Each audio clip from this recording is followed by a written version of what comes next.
So I'm going to present a general overview of this OECD project that Giovanni was mentioning at the beginning of the session in his introduction. We basically are carrying out since a couple of years this project on measuring well-being for policy making. The first result, the official results of this report that will be of this project that will be the final report will be published very soon. We are already in the production process. So I'm doing a general overview and the results of this project with a particular focus on the framework. So first of all, just basic information in the project, just 1 minute. Then we try to focus a little bit on the rationale. So why it is important to measure well-being at regional level. And this will link with the other initiatives that there are internationally, for example, national level. And then the framework. So which dimensions, how it works, which indicators, which tools to visualize the indicators. And then the final point is on the use. So some examples and explanation of how this framework can be applied to specific case studies, specific regions, and so on. And then some way forward. So, nice. So this project comes from, I would say, two different other works from the OECD. So as the chair was mentioning before, there is an OECD initiative at national level, the Better Life initiative that started some years ago. This initiative that measuring well-being at the regional level of the OECD is not completely independent, but in some way it is, because this project is not a direct application of the same indicators on the same framework at the regional level. We wanted to understand why it is important. What does it mean to understand, to assess well-being at regional level? So what does it change?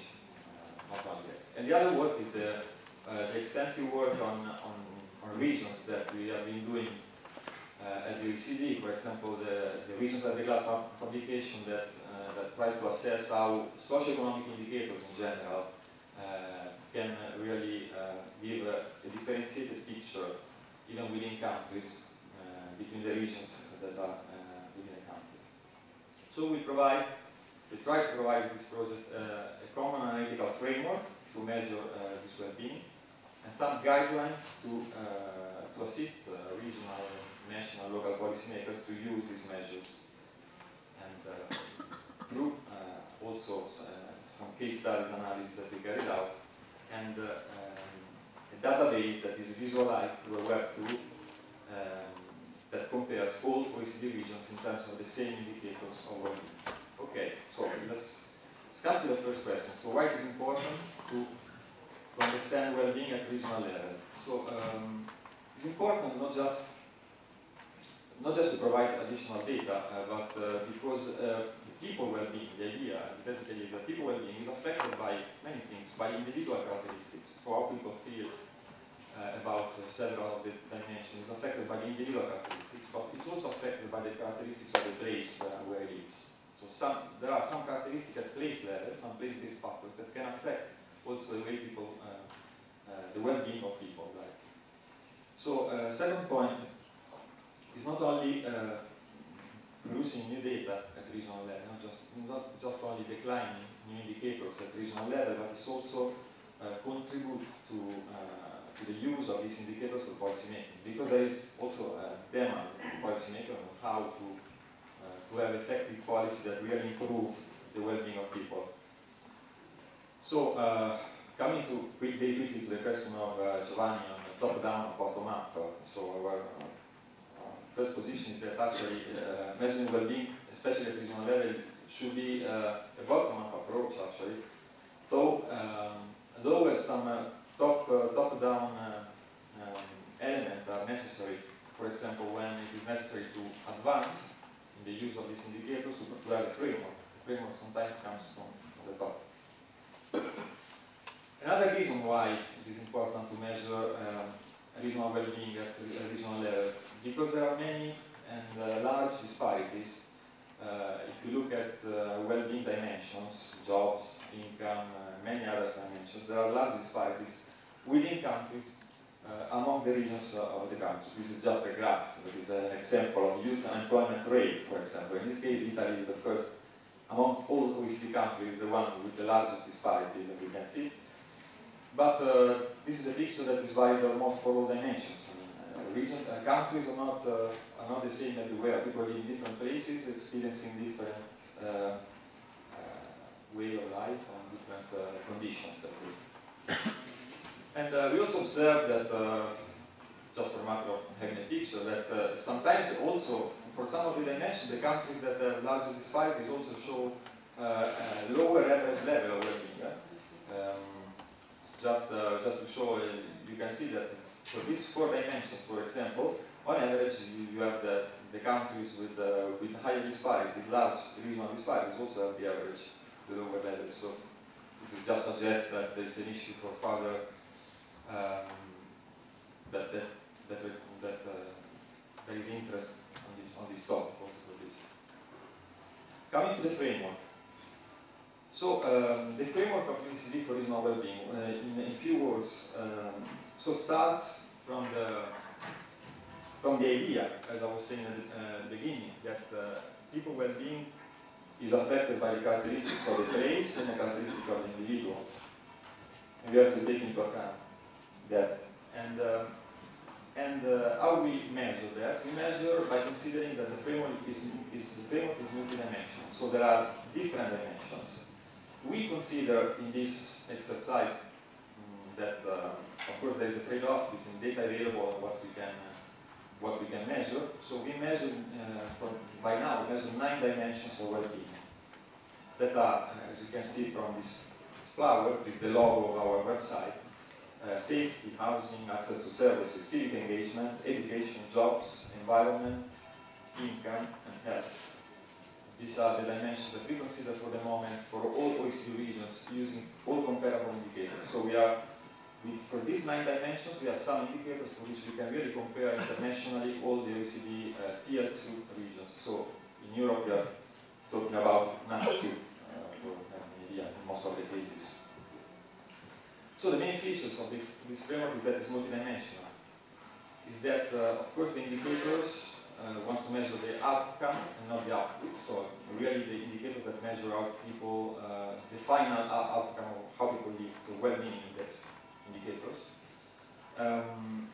Also a focus on distribution, though not for all the dimensions, there is a focus on distribution of outcomes. So, for example, for income, we don't look just at average, as Giovanni was saying before, but we look at distributions. So Gini and other indicators of distribution. So we came out also with new estimations at regional level of income distribution within the regions. Then also we focus on the complementarity between the dimensions, interactions. The dimensions are not independent one from the other, are really interconnected, and sometimes some leverages, some of this complementarity can be used also in policy. We have examples in the report. And also, of course, we consider the change over time. So indicators that can, preferable indicators that are amenable to change with policy. And you can see in a small amount of time, some indicators can change. And so they focus on the change of this well-being. This small table, I won't focus too much time, spend too much time, but it's the list of the indicators that for now we have for each dimension, and that we use for the general database that we have for all the regions. So these indicators cover 362 regions that are the whole set of the OECD. And as you can see, and for most of the dimensions, except for civic engagement and housing, we have more than one indicator. So there is a website available. I mean, the general OECD website, you can download the data. It's a well-being database, official, so for several years. You can see. Another idea regarding the framework that was looking at complementarities, we try also to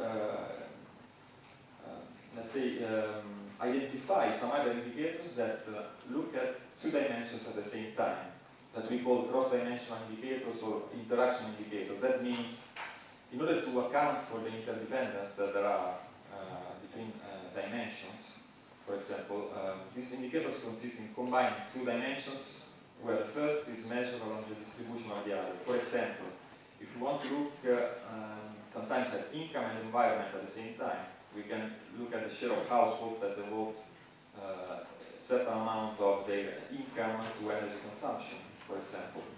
And this indicator can vary a lot also across regions. It can give you an idea also not just of the energy consumption of the region, but also of the income. And sometimes it allows to identify some issues that are relevant for policies, such kind of indicators. But these are just ideas. We don't provide a database for that. Distributional aspects, just a few words, I don't want to go away from this presentation, but I was saying that we provide estimation within the region of income distribution, and we also see that there is much in terms of research on this. It's also possible. These data are available. We see, for example, that regions where there are larger cities also have higher inequalities, income inequalities. Then, this framework, as I was saying, this is how we measure well-being in general, but regions, cities, etc., around the OECD have many initiatives. There are many regions that have already initiatives to use well-being measures for policy making, so that the regions that have well-being strategy, in a way we work with them also, with the 7 of these case study regions, and we elaborated together some case studies reports that are part of this project. There are 7 case study regions, 4 of them are here presented, so we are happy for that. And of course, all the regions cover different dimensions of well-being, their initiatives, and we came out from working with them with a sort of framework also for the use of policy, of well-being measures in policy making.